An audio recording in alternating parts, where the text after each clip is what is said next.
اس کی بنیادی وجہ کیا ہے؟ دیکھیں اس کی بنیادی وجہ یہ ہے کہ سورہ اعراف میں اللہ تعالیٰ نے ارشاد فرمایا وَمَا كُنْتَ تَتْلُو مِن قَبْلِهِ مِن كِتَابٍ وَلَا تَخُطُّهُ بِيَمِينِكَ إِذًا لَارْتَابَ الْمُبْطِلُونَ، کہ آپ جو ہے نہ تو آپ پڑھنا جانتے تھے نہ آپ لکھنا جانتے تھے.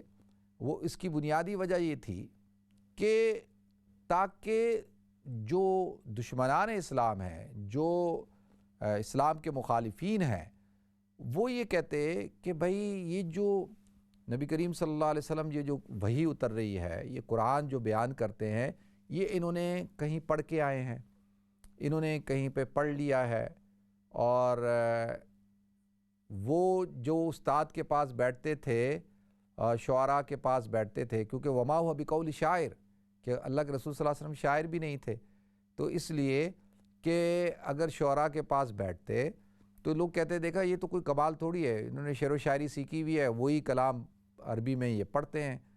تو اور وہ فلاں کے پاس بیٹھتے تھے، پرانی کتابیں، دوسری آسمانی کتابیں یا دوسری وہ انہوں نے پڑھ لی ہیں، پڑھنے کے بعد جو ہے وہی بیان کرتے ہیں. یہ تو لہذا یہ کیونکہ ایک اعجاز تھا اللہ رب العزت کا کہ قرآن کا نزول آپ پہ ہوا اور آپ پھر قرآن پڑھ کے سناتے تھے، تو لہذا یہ تو حضور اکرم صلی اللہ علیہ وسلم کی شان ہے. ٹھیک ہے جی، اس کے اندر کوئی ایسا نہیں ہے کہ جی ہاں ضروری یہ ہے کہ بھئی اب کوئی آدمی یہ کہہ دے کہ بھئی امی کا لغوی معنی کیا ہے. امی کا لغوی معنی ہے ان پڑھ ہونا، یہ میں الفاظ بتا رہا ہوں. اور کوئی کہے کہ جاہل ہونا، جٹ ہونا، گوار ہونا، اب یہ کتنے خطرناک لفظ ہیں نا.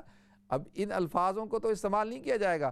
کوئی نعوذ باللہ من ذالک امی کہے کہ جی حضور صلی اللہ علیہ وسلم جاہل تھے، تو یہ تو گستاخانہ کلمات ہیں.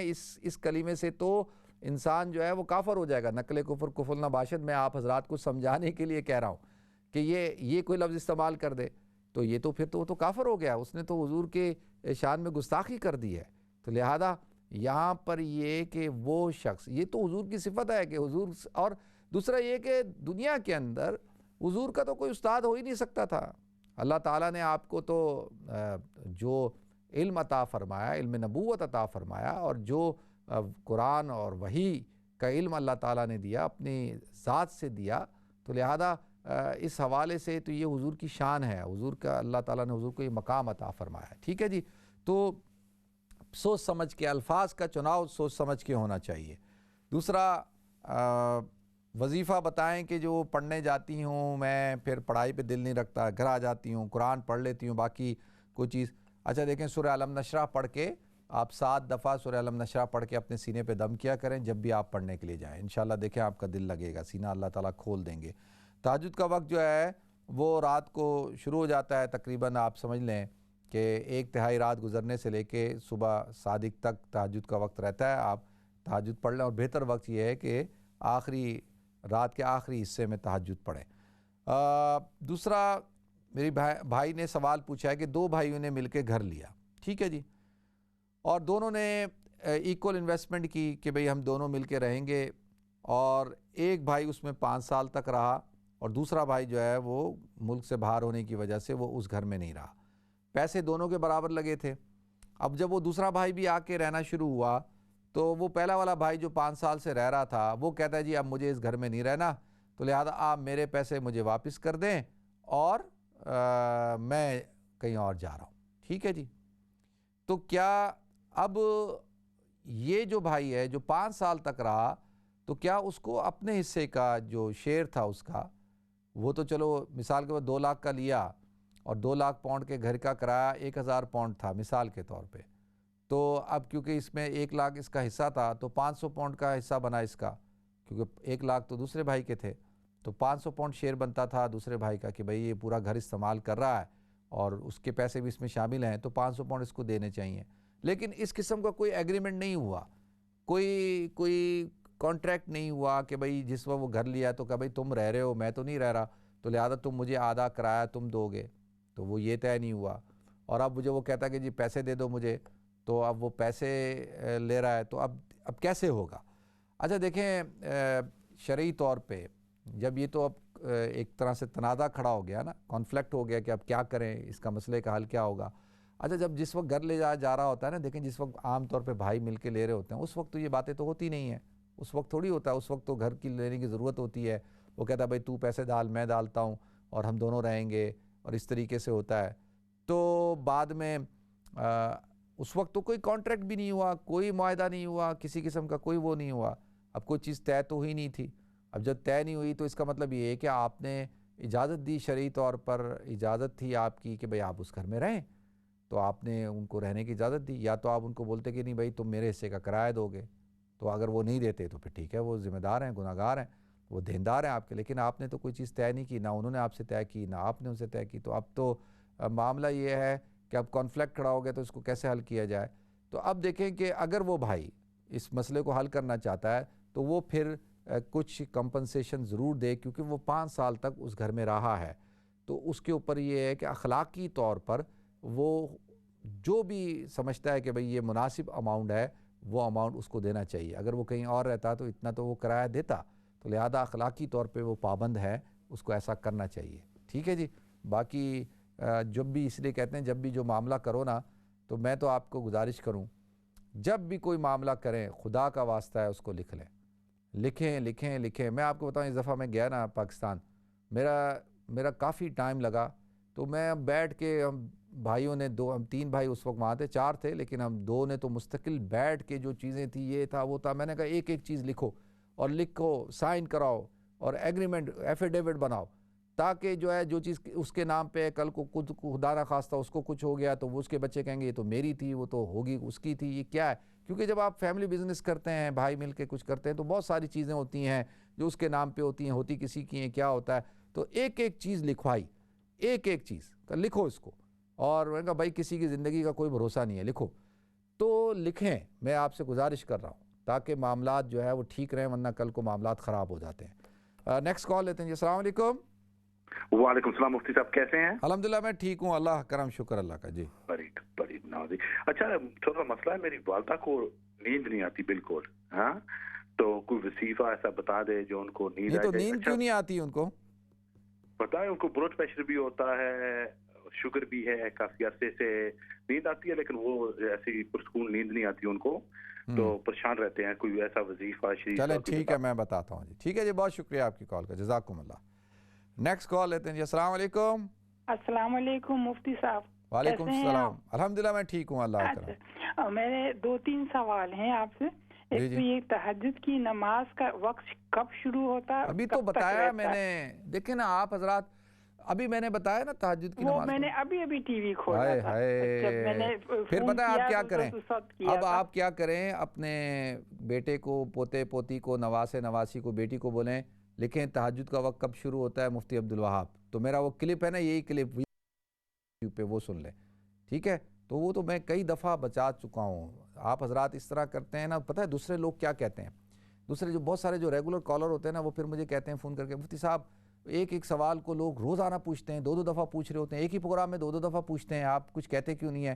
میں نے کہا یار ابھی میں انہیں کیا کہنا ہے, میں تو کہتے نہیں, کبھی کبھی آپ استاد بن جائے کریں, ڈانٹا کریں. میں نے کہا نہیں, یہ کام میں نہیں کر سکتا, ڈانٹوں جب کوئی سامنے ہو نا, اب سامنے کوئی ہے نہیں ایسی ڈانٹ دوں. ٹھیک ہے جی, اللہ آپ حضرات کو برکت دے. نیکسٹ کال لیتے ہیں. السلام علیکم. السلام علیکم. وعلیکم السلام ورحمۃ اللہ وبرکاتہ. مفتی صاحب کیسے ہیں؟ الحمدللہ میں ٹھیک ہوں, اللہ کرم شکر. اللہ کا شکر ہے جی. اچھا, آپ کا بیان میں نے سنا, بہت اچھا آپ بیان کرتے ہیں, تفصیل سے ہر بات بتاتے ہیں اور اچھی طرح سمجھاتے ہیں, ماشاءاللہ. بہت اللہ تعالیٰ آپ کو جزا دے, بہت اچھا لگا. اچھا جناب, ایک میرا سوال ہے, بحث ہو رہی تھی میری اپنی ایک فرینڈ سے کہ یہ جو بچوں کی پیدائش کے بعد جو گٹھی دیتے ہیں نا, کہتے ہیں وہ شہد چکاتے, وہ تحنیک, عربی میں اس کو تحنیک کہتے ہیں. تو وہ کہنے لگی کہ اسلام میں اس کی کوئی ہے نہیں, یہ تو صرف ایک پتہ نہیں کہاں سے رسم آئی ہوئی ہے. اچھا ٹھیک ہے, تو اس کے حساب سے ذرا مجھے بتائیں کہ یہ اسلام کی اس میں کیا شرعی حیثیت ہے. تحنیک, اس کو عربی میں تحنیک کہتے ہیں, تحنیک. ہاں, تا ہا نون یا کاف, تحنیک. تو میں اس پہ آپ کو بتاتا ہوں جی. ٹھیک ہے جی, بہت شکریہ. نیکسٹ کال لیتے ہیں. السلام علیکم. وعلیکم السلام. مفتی صاحب کیسے ہیں؟ ٹھیک ہے الحمدللہ, اللہ کرم شکر اللہ کا. جی یہ سوال ہے میرا, یہ مفتی صاحب اس قصر نماز کے بارے میں, جو قصر نماز جو ہم پڑھتے ہیں قضا ہو جائے گا, ٹائم نہ ملے نہ پڑھ سکے, تو واپسی پر گھر آ کر کیا اس کو قصر نماز کی طور پر پڑھیں گے یا جی قصر ہی پڑھیں گے، قصر ہی پڑھیں گے اس کو قصر ہی 2 فرض ہی پڑھیں گے، وہ قضا جو ہوگی 2 قصر ہی پڑھیں گے؟ جی کیونکہ جب وہ قضا ہوئی تھی تو اس وقت آپ مسافر تھے. ٹھیک ہے جی، ٹھیک ہے، بہت شکریہ آپ کی کال کا. جواب دے لوں؟ السلام علیکم. وعلیکم السلام مفتی صاحب. I just want to ask a question. جب کوئی بندہ فوت ہو جاتا ہے نا تو جو ان کی نمازیں رہ جاتی ہیں، رمضان کے روزے رہ جاتے ہیں، وہ کس طرح فدیہ ادا کیا جاتا ہے؟ سب سے آسان طریقہ کیا ہے؟ آپ مجھے بتا سکتے ہیں؟ ٹھیک ہے میں بتاتا ہوں. ٹھیک ہے، نیکسٹ کال لیتے ہیں. السلام علیکم. وعلیکم السلام مفتی صاحب. میرا ایک سوال ہے، میں نے پوچھنا ہے کہ جو کرسمس پہ ہم نان مسلم فرینڈس کو یا جیسے فیملی فرینڈس ہوتے ہیں گفٹ وغیرہ دے سکتے ہیں ٹیچرز کو؟ چلیں ٹھیک ہے میں بتاتا ہوں. السلام علیکم ورحمۃ اللہ وبرکاتہ. وعلیکم السلام ورحمۃ اللہ وبرکاتہ. جی مفتی صاحب یہ پوچھنا ہے کہ مغرب کی نماز کے بارے میں ایسے شروع سے سنا ہوا ہے کہ شروع کے 15 منٹ میں پڑھ لینی چاہیے، تو کیا ایسا ہے کہ کبھی کچھ کر رہے ہوں یا اگر جیسے آدھا گھنٹے اندر پڑھ لیں یا تھوڑا، تو کیا ہو سکتا ہے کہ صحیح وقت ہے یا کہ نہیں؟ مغرب کا نماز کا وقت تو عشاء تک رہتا ہے میری بہن، لیکن افضل وقت یہ ہے کہ شروع میں پڑھ لی جائے، لیکن اگر کوئی نہیں پڑھ سکا تو پڑھ سکتا ہے، وہ تو 1.5 گھنٹے تک وقت رہتا ہے. ٹھیک ہے، وہ ادائی کرائی جائے گی. اچھا دوسرا، وہ میری بھائی نے سوال پوچھا تھا کہ ان کی کسی عزیز کی شادی ہے اور بیچارہ وہ مزدوری کرتا ہے، اس کا چھوٹا سا گھر ہے، اس کے بعد اتنے پیسے نہیں ہیں، تو کیا ہم اس کو صدقہ دے سکتے ہیں؟ ہاں دے سکتے ہیں، بالکل آپ دے سکتے ہیں. اگر وہ غریب ہے تو بالکل آپ اس کو صدقہ دے سکتے ہیں. دوسرا، اب برے خیالات آتے ہیں تو کیا کریں؟ اچھا دیکھیں، برے خیالات آتے ہیں تو اعوذ باللہ من الشیطان الرجیم پڑھ لیا کریں، لا حول ولا قوت الا باللہ العلی العظیم پڑھیں، اور سورہ مومنون کی آیت نمبر 97 اور 98 یہ آپ لکھ لیں. ربی اعوذ بک من ہمزات الشیاطین و اعوذ بک ربی ان یحضرون، یہ سورہ مومنون کی آیت نمبر 97 اور 98 ہے، اس کو آپ لکھیں، یہ روزانہ آپ پڑھا کریں 21 مرتبہ، انشاءاللہ برے خیالات آنا بند ہو جائیں گے. اچھا میری بہن نے کہا جی پاکستان میں کیا ہو رہا ہے؟ بھائی اس وقت تو پوری دنیا میں کیا ہو رہا ہے، پوری دنیا کے اندر آپ کے سامنے حالات ہیں. پاکستان میں کیا ہو رہا ہے کہ جی جو حکومت آتی ہے اس کے پیچھے لوگ پڑ جاتے ہیں، اس طرح کا آپ نے سوال پوچھا. اچھا دیکھیں، ہم لوگ جیسے جو لوگ ہیں نا، ہم جیسے لوگ بیچارے بڑے، بیچارہ تو خود ہی کہہ رہا ہوں اپنے آپ کو، اگر حکومت پہ تنقید کریں تو یہ جو پی ٹی آئی کے ٹائیگرز ہیں نا یہ چڑھ دوڑتے ہیں، یہ ایسا حملہ کرتے ہیں کہ آپ سوچ نہیں سکتے. اچھا حکومت کی حمایت کر دیں کسی چیز پہ تو پھر جو ماشاءاللہ اپوزیشن کی جو پوری ٹیم ہے وہ پیچھے پڑ جاتی ہے، وہ شروع ہو جاتی ہے. میں آپ کو بتاؤں کہ یہ حال ہے کہ پچھلے دنوں 16 دسمبر تھی، تو 16 دسمبر کو پاکستان کی تاریخ میں بڑے واقعات ہوئے ہیں. سب سے بڑا واقعہ تو پاکستان 2 لخت ہو گیا تھا، بنگلہ دیش الگ ملک بن گیا، پاکستان ٹوٹ گیا. اچھا اس کے بعد پھر ایک 16 دسمبر کو آرمی پبلک اسکول کے اندر بھی ایک حادثہ ہوا تھا، آپ حضرات کے علم میں ہوگا. تو میں نے جو ہے ساتھ میں وہ 16 دسمبر کو ہی باجوڑ کا ایک مدرسہ تھا جس پہ ڈرون حملہ ہوا تھا اور 80 کے قریب حفاظ طلباء شہید کر دیے گئے تھے، ان کا تذکرہ بھی کر دیا. آرمی پبلک اسکول کے بچوں کا بھی، بنگلہ دیش کا بھی، اور یہ جو بچے ہیں مدرسے کے ان کا بھی. آپ سوچ نہیں سکتے کہ لوگوں، میں حیران ہوں. میں یہ کہتا ہوں کہ بھائی ہم کنڈیم کریں نا، ہم ظالم نہ بنیں، مظلوم کے حمایتی بنیں. چاہے بچہ مدرسے کا ہو، چاہے وہ بچہ اسکول کا ہو، بچہ بچہ ہوتا ہے، وہ مسلمان ہے. مدرسے کا بچہ مارا جائے تو اس پہ بھی اتنا ہی دکھ ہونا چاہیے، اس کے اوپر بھی اتنا ہی افسوس ہونا چاہیے، اور اتنا ہی افسوس آرمی پبلک یا کسی بھی اسکول کے بچے کو مارا جائے وہ بھی اس پہ بھی اتنا ہی افسوس ہونا چاہیے. تو ہمیں یہ نہیں کہ جی جو آرمی پبلک اسکول کے بچے وہ تو بچے ہیں، ان کے ماں باپ کا غم تو ہے، لیکن جو مدرسے کا بچہ ہے بیچارہ، اس کے ماں باپ کا کوئی غم نہیں ہے، تو ان کے ماں باپ کا بھی غم ہے. میں یقین جانیں، آج آپ نے اس پاکستان کے حوالے سے بات کر دی، ورنہ میرا تو دل چاہتا ہے کہ میں بات ہی نہ کروں. اور لوگ کہتے ہیں کہ جی آپ دینی باتیں کریں. او بھائی میں شروع سے 14 سال ہو گئے ٹی وی پہ پروگرام کرتے ہوئے، میں ہر موضوع پہ بات کرتا ہوں، جو حق سمجھتا ہوں اس پہ بات کرتا ہوں. مجھے پورا حق ہے، اور یہ میرا پروگرام ہے، مجھے پورا حق ہے، میں بات کر سکتا ہوں. میں تو اس وقت اتنا زیادہ مایوسی کا شکار ہو رہا ہوں پاکستان کے جتنے بھی ادارے ہیں، مقتدر ادارے ہیں، ساروں سے، یقین جانیں کہ گفتگو کا آپ لیول دیکھیں، کس انداز سے گفتگو کرتے ہیں اپوزیشن والے اور حکومت والے، حکومت کے ترجمان اور یہ اپوزیشن کے جو لوگ ہیں، ان کی آپ گفتگو کا لیول دیکھیں، ایک دوسرے کے اوپر الزامات دیکھیں، ایک دوسرے کی عورتوں کی تذلیل کرتے ہیں. اور میں حیران ہوتا ہوں، یہ فردوس عاشق اعوان صاحبہ جو ہے وہ پہلوان بن رہی تھی، کہتی ہے میں پہلوانی کی وہ دیتی ہوں، مریم نواز آ جائے میں پہلوانی. کیا کس لیول پہ ہم پاکستان کی سیاست کو، پاکستان کو لے گئے ہیں. اور آپ خبریں سنیں تو آدمی حیران ہوتا ہے کہ یہ کون سے علاقے کے لوگ ہیں، ان کی تربیت ہوئی ہی نہیں ہوئی ہے، سوائے الزام تراشیاں، ایک دوسرے کے اوپر سارے الزام تراشی ہیں. وہ بھائی یہ اتنا افسوس ہوتا ہے کہ میں بتا نہیں سکتا. دیکھیں ایک ہی حل ہے، اور یہ حل پوری دنیا نے اس کو اپنایا کہ سب سے پہلی بنیادی چیز کیا ہے. پاکستان کا مسئلہ سب سے بڑا پتہ ہے کیا ہے؟ ہر ادارے کو اپنے دائرہ کار میں رہتے ہوئے کیا کرنا چاہیے؟ کام کرنا چاہیے. ہر ادارے کو چاہے وہ جج ہوں، چاہے وہ فوجی ہوں، چاہے وہ پولیٹیشین ہوں، چاہے وہ بیوروکریٹ ہوں، چاہے وہ صحافی ہوں، ہر ادارے کو اپنے اپنے دائرہ کار میں رہتے ہوئے کام کریں. ایک دوسرے کے اندر مداخلت نہ کریں، ایک دوسرے کے کاموں کے اندر جو ہے جب پھر یہی حال ہوگا جو ابھی ہو رہا ہے. دیکھیں ناظرین، یہ بہت بڑا المیہ ہے. اللہ تعالیٰ سے دعا کریں کہ اللہ تعالیٰ ہمارے ملک کی حفاظت فرمائے اور اللہ تعالیٰ وہاں پہ حالات بہتر کرے. جی ٹھیک ہے. جی دوسرا سوال یہ پوچھا ہے کہ جی ان کے شوہر نے کاروبار شروع کیا ہے، پہلے بھی وہ جو کاروبار کرتے ہیں وہ بھی ناجائز کام کا ہے، یہ کاروبار بھی شراب کا شروع کیا ہے، تو کیا اور وہ یہ کہتے ہیں کہ انہوں نے کسی سے فتویٰ لیا ہے کہ جی یہ جائز ہے. اچھا دیکھیں، جس نے فتویٰ دیا ہے وہ کہتا ہوں نا کہ بعض تو فتوے بھی بعض مولوی یا مفتی ہوتے ہیں وہ فتویٰ فروش ہوتے ہیں، مسئلہ فروش، اور وہ تو فتوے بیچتے ہیں. تو لہذا کوئی بھی مسلمان جو اسلام کو سمجھتا ہے، بنیادی یہ اصول ہے کہ جو چیز حرام ہے اس کا کاروبار کرنا حرام ہے، کہ شراب پینا حرام، شراب کا کاروبار کرنا حرام، اور اس کی انکم حرام، اور اس انکم کو جو کھائے گا، خرچ کرے گا اپنے بچوں پہ. بچے تو نابالغ ہیں نا، جب نابالغ ہوں بچے تو ان کو تو کوئی وہ نہیں کہ بھئی ان کے باپ، ان کو کیا پتہ حلال حرام کیا ہے. ہاں جو بالغ ہیں بچے، جو بیوی ہے، اس کی پھر ذمہ داری ہے کہ وہ اپنے کھانے کا انتظام پھر کہیں سے کرے، چاہے اس کو جاب کرنی پڑے جاب کرے، کچھ بھی کرے، جاب کرے، حلال طریقے سے کمائے اور کھائے اور اپنے بچوں کو پالے اور اس انکم سے اپنے آپ کو بچائے. ٹھیک ہے جی. اللہ تعالی ہم سب کو عمل کرنے کی توفیق عطا فرمائے.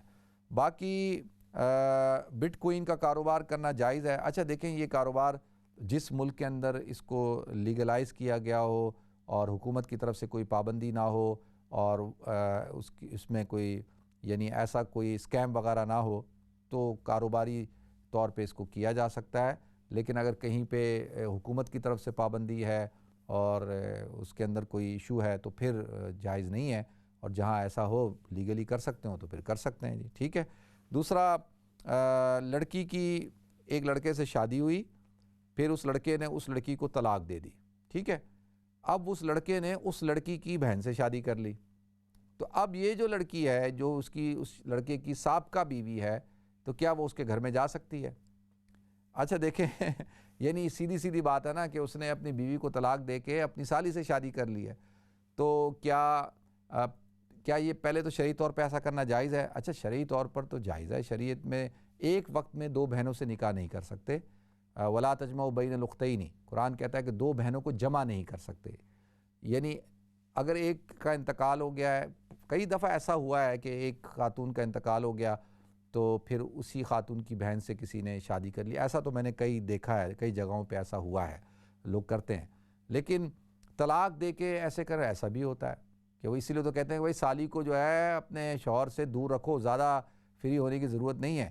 اب شوہر بھی جو ہے نا، جو شوہر سالیوں کے اندر زیادہ گھستا ہو نا، اس کو سالیوں کی کمپنی زیادہ اچھی لگتی ہو تو پھر خطرناک ہے. اس لیے تو شریعت نے سالے کو اور سالی کو جو ہے خطرناک قرار دیا ہے، وہ اس لیے تو قرار دیا ہے.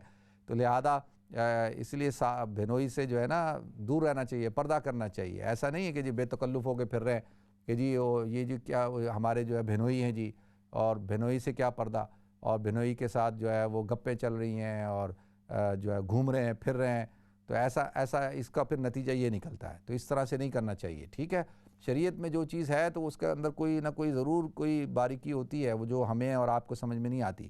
ہاں اب اس لڑکی کا بھائی اس کے گھر اب یہ کیسے جا سکتی ہے کہ کیونکہ ایک تو اس کا وہ غیر محرم ہو گیا, ٹھیک ہے جی, اب تو غیر محرم ہو چکا ہے, اور دوسرا اس کے ساتھ مسئلہ یہ ہے کہ وہ اس کا سابقہ شوہر رہا ہے, تو کہیں ایسا نہ ہو کہ وہ سابقہ شوہر بھی رہا ہے تو کہیں تنہائی کے اندر یا کہیں ایسا نہ ہو کہ وہ دونوں کسی گناہ کے اندر مبتلا ہو جائیں. تو ان کو تو ایک دوسرے سے زیادہ بچنے کی ضرورت ہے, اس لیے کہ چانسز زیادہ ہیں گناہ کے. اللہ تعالیٰ حفاظت فرمائے جی, ٹھیک ہے جی. دوسرا کہتے ہیں کہ جی وہ میری والدہ کو نیند نہیں آتی, تو اچھا دیکھیں رات کو سونے سے پہلے 7 دفعہ سورہ فلق, سورہ والناس, آیت الکرسی پڑھ لیں, اور 33 دفعہ سبحان اللہ, 33 مرتبہ الحمدللہ, اور 34 مرتبہ اللہ اکبر پڑھ لیں انشاءاللہ. دیکھیں اور ذکر کرتے ہوئے درشی پڑھتے ہوئے سوئیں, اللہ تعالیٰ ضرور اپنا فضل فرمائیں گے انشاءاللہ. دوسرا میری بہن نے پوچھا کہ یہ تحنیک جو ہے, گرتی جس کو کہتے ہیں, کہ شرعی طور پہ دیکھیں بالکل گرتی جو ہے تحنیک سنت ہے, اور صحابہ کے بچے ہوتے تھے وہ حضور کے پاس لے کے آتے تھے, اور حضور ان کو کھجور جو ہے وہ اپنی منہ میں رکھ کے چاٹتے تھے, اور بچے کو چٹاتے تھے, صرف چٹاتے تھے, کھلاتے نہیں تھے, ٹھیک ہے جی, کھلاتے نہیں تھے, صرف چٹاتے تھے, ذرا سی بس تھوڑا سا منہ میں رکھتے تھے تاکہ برکات حاصل ہو جائے, تو اس کو تحنیک کہا جاتا ہے, ٹھیک ہے. یہ شرعی طور پر جائز ہے اور یہ سنت ہے. اور جو آدمی فوت ہو جائے تو اس کا فدیہ نماز روزے کا جو ہے وہ فدیۃ طعام مسکین, کہ ایک مسکین کو کھانا کھلانا 2 وقت کا, تو تقریباً 3 پاؤنڈ ایک نماز اور ایک روزے کا فدیہ بنتا ہے. وہ کیلکولیٹ کر لیں, یا ایک مسکین کو 2 وقت کا کھانا کھلا دیں, یہ ایک روزے کا فدیہ اور ایک نماز کا فدیہ ہے. اور یہ جو کرسمس کا موقع ہوتا ہے, نیو ایئر کے موقع کے اوپر, کیا ہم گفٹ دے سکتے ہیں اپنے غیر مسلم کولیگس کو؟ اگر وہ آپ کو عید کے موقع پہ دیتے ہیں تو آپ بالکل دے سکتے ہیں, بس صرف گفٹ دے دیں, اس پہ لکھنے کی ضرورت نہیں ہے کچھ بھی, ہیپی کرسمس اور اس طرح سے, ہاں گفٹ دے سکتے ہیں آپ, گفٹ دینے میں تو کوئی حرج نہیں ہے, ٹھیک ہے جی. اللہ تعالیٰ مجھے آپ کو ہم سب کو عمل کرنے کی توفیق عطا فرمائے. اور ناظرین ہمارے پروگرام کا وقت بالکل اپنے اختتام کو پہنچ چکا, انشاءاللہ آپ حضرات سے کل ملاقات ہوگی. السلام علیکم ورحمۃ اللہ وبرکاتہ.